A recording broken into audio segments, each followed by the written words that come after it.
안녕하십니까? 하나님의 경제 이야기 28번째 시간입니다. 오늘은 11월 FOMC 회의 결과에 대해서 여러분과 이야기를 나눠보겠습니다. 지난주 2일에서 3일 연준 FOMC 회의가 있었습니다.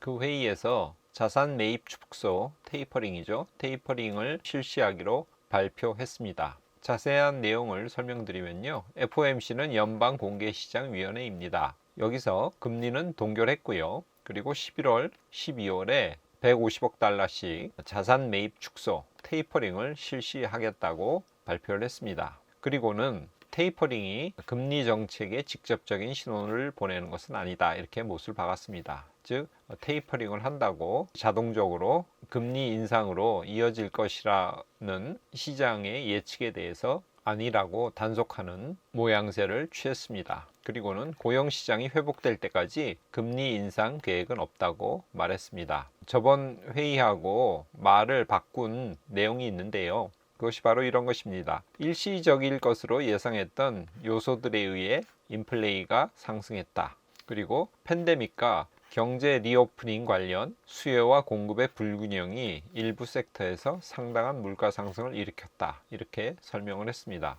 그 전까지는 인플레이션이 일시적이라고 했는데 이번에는 상당한 물가 상승을 이뤘다고 인정을 한 것입니다. 여기서 인플레이션은 인정을 했지만 금리 인상에 대해서는 어느 정도 거리를 둔 것, 이 두 가지가 이번 FOMC 회의에서 눈여겨봐야 될 상황인 것 같습니다.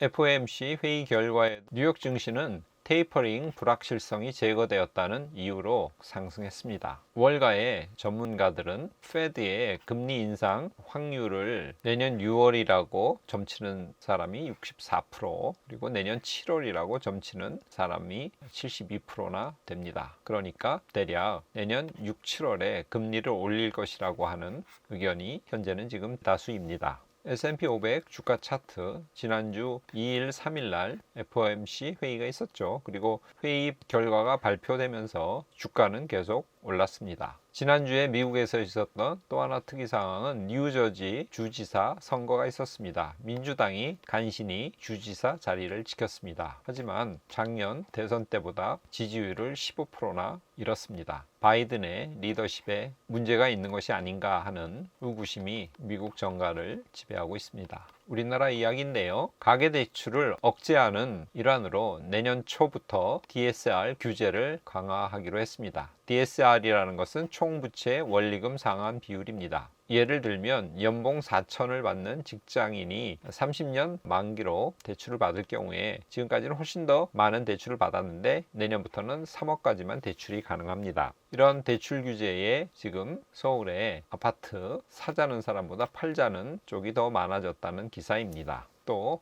1억이 떨어졌다고 하는, 그래서 집값이 흔들거리고 있다는 기사도 나오고 있습니다. 과연 집값 하락의 신호인지 아니면 단순히 숨고르기 양상을 보이고 있는지 의견이 분분합니다. 대출금리가 계속 뛰고 있습니다. 그래서 연말에는 6%대 진입할 거라는 예상을 시장은 하고 있습니다. 이번 달 한은의 금융통화위원회가 열리죠. 8월에 올렸는데 이번 11월 달에 올릴 거라고 하는 예상을 많은 사람들이 하고 있습니다. 자, 이렇게 대출을 억제고 금리가 올라가고 있기 때문에 부동산 시장에 대해서는 조심해서 접근해야 될 것 같습니다. 계속 오르기만 하던 국가 유가가 지난주 4일날 3달러 정도 하락을 했습니다. 텍사스 원유 주간 차트입니다. 계속 오르다가 지난주에 조금 하락을 했죠. 그렇지만 뱅크 오브 아메리카에서는 유가가 내년에 배럴당 120불까지 간다고 하는 불길한 예상을 내놓고 있습니다. 지금 여러 가지가 다 오르고 있죠. 세계 식량값이 10년 만에 최고치를 경신했습니다. 그리고 내년에는 더 뛸 것이라고 하는 예상이 나오고 있습니다. 우리나라도 지금 물가 상승이 가파르죠. 10년 만에 물가 상승률이 3%대로 치솟았습니다. 10월 소비자 물가가 3.2% 상승했습니다. 이렇게 인플레이션이 심상치 않은 것은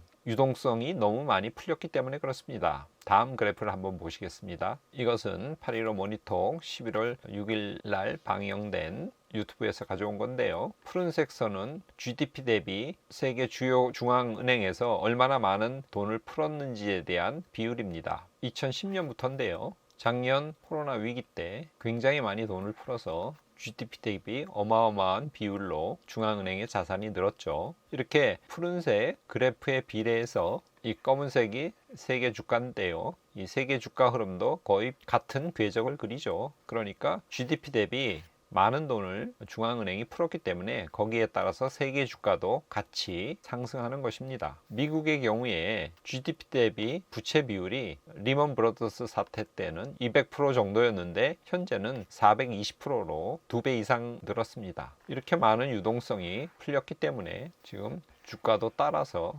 같이 올라가고 있는 거죠. 이렇게 많은 유동성은 결국 자산 가격의 상승 또 인플레이션을 불러일으킬 수밖에 없습니다. 인플레이션에서 중요한 척도 역할을 하는 것이 금인데요. 금 선물 주간 차트가 지난달부터 올라오고 있죠. 은도 마찬가지입니다. 계속 올라오고 있습니다. 만일 금 가격이 온스당 1900달러를 넘는다면 현재 이런 인플레이션 상황에서 온스당 200달러 정도의 정고점을 넘을 수도 있지 않을까 조심스럽게 예상을 해봅니다. 미국 10년물 국채금리는 3달짜리 차트인데요. 다행히 최근 급등을 멈추고 약간 하락했습니다. 2년물 국채금리도 마찬가지입니다. 3달짜리 차트인데 두 주 사이에 약간 진정세를 보이고 있죠. 다행히 우리나라 수출은 계속 호조를 보이고 있습니다. 10월 수출도 서프라이즈로 올해 신기록이 예상됩니다. 2018년이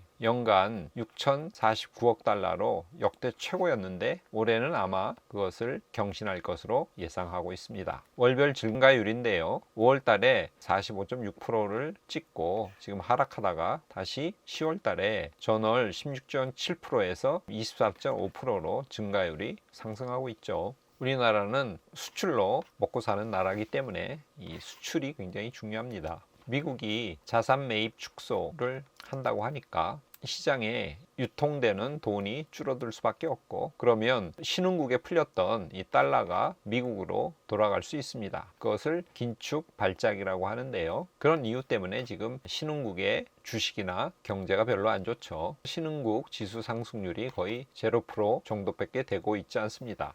네, 선진국은 상승률이 20%에 달하죠. 신흥국이 안 좋으면 우리나라도 신흥국에 속해 있기 때문에 한국도 좋을 수는 없습니다. 미국과 신흥국의 경기가 어떤지를 나타내는 바로메타가 달러 인덱스인데요. 최근 달러 인덱스가 계속 올라가고 있죠. 이 그래프가 올라간다는 것은 달러가 강해진다는 것입니다. 강달러면 신흥국에 있는 돈이 미국으로 돌아가기 때문에 신흥국은 굉장히 어렵습니다. 그래서 현재 약한 브라질이라든가 몇몇 나라들이 상당히 어렵죠. 그쪽은 지금 금리를 급격하게 올리고 있습니다.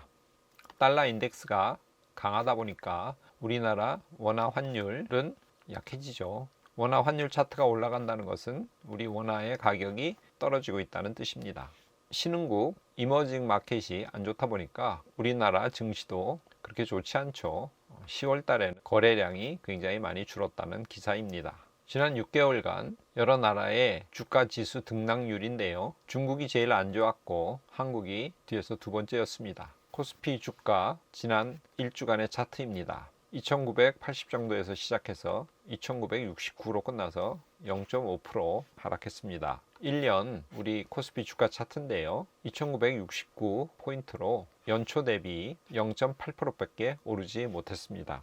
이에 비하면 S&P 500 연초부터 지금까지 26.94%가 올랐습니다. 하나님의 경제 이야기 28번째 11월 FOMC 회의 결과 정리하겠습니다. 미 연준이 드디어 자산 매입 축소를 시작했습니다. 그리고 아마도 내년 6월경, 7월경부터 금리 인상을 하지 않을까 시장은 예상하고 있습니다. 그럼에도 불구하고 미국 주식은 지금 계속 상승 중이죠. 연준은 직전까지 인플레이션이 일시적이라고 했는데 이제는 일시적이 아님을 실토를 했습니다. 워낙 많은 돈을 푼 탓에 인플레이션은 발생할 수밖에 없습니다. 미국이 자산 매입을 축소하고 유동성을 줄이려고 하고 있지 않습니까? 그렇기 때문에 이머징 마켓에 유포되었던 달러가 본국으로 돌아가려고 채비를 하고 있습니다. 달러는 강세이고요. 그렇기 때문에 현재 이머징 마켓은 부진할 수밖에 없습니다. 우리나라는 이머징 마켓에 속해 있긴 하지만 경제 체력으로 보면 아니면 규모로 보면 선진국이기도 하거든요. 과연 한국은 얼마나 버틸 수 있을지. 지금 수출 실적은 굉장히 좋죠.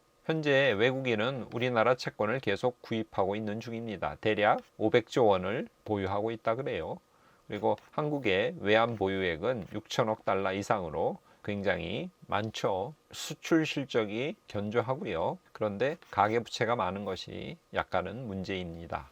저는 내년에도 풍부한 유동성으로 말미암아서 자산 가격의 상승은 계속 진행될 것이라고 봅니다. 우리나라 기업의 경쟁력이 얼마나 확보되어 있는지, 그래서 얼마나 많은 수출을 할 수 있는지가 관건일 것 같고요. 이머징 마켓은 경기가 그렇게 좋지는 않을 것 같습니다. 그런데 우리는 이머징 마켓 시기이기도 하지만 선진국이기 때문에 내년에 주식이나 채권 시장은 어느 정도 견조하게 잘 버텨낼 것 같은데 부동산 시장은 조금 불안하지 않나 하는 예상을 조심스럽게 해봅니다. 하나님의 경제 이야기 28번째 시간을 마치면서 오늘 야고보서 1장 13절에서 14절의 말씀을 가져왔습니다. 제가 한번 읽어보겠습니다. 사람이 시험을 받을 때에 내가 하나님께 시험을 받는다 하지 말지니 하나님은 악에게 시험을 받지도 아니하시고 친히 아무도 시험하지 아니하시느니라. 오직 각 사람이 시험을 받는 것은 자기 욕심에 끌려 미혹됨이니. 하나님은 다양한 방법으로 일을 하십니다. 욥에게는 시련을 주어서 그의 신앙을 시험하기도 하시죠. 그런데 오늘 야고보서의 본문은 하나님께서 시험을 하지 않는다고 그렇게 말씀하고 계십니다. 우리가 어려운 일을 당하거나 시험을 당했을 때 많은 경우에 자기 잘못 때문에 그렇고 자기 어리석음 때문에 그렇습니다. 오늘 성경은 시험을 받는 것은 자기 욕심에 끌려 미혹됨이니라고 그렇게 말씀하고 계십니다. 모든 것이 차고 넘치고 풍족한 시대입니다. 이에 따라 우리의 욕심과 탐욕, 탐심도 한껏 부풀어 있을 수 있습니다. 이때에 시험 받는 것은 자기 욕심에 끌려 미혹됨이라고 하는 이 말씀을 잊지 않는 여러분이 되셨으면 좋겠습니다. 하나님의 경제 이야기 시청자 여러분 스스로 시험당하지 않는 한 주가 되기를 간절히 바랍니다. 오늘 이야기는 이것으로 마치겠습니다. 감사합니다.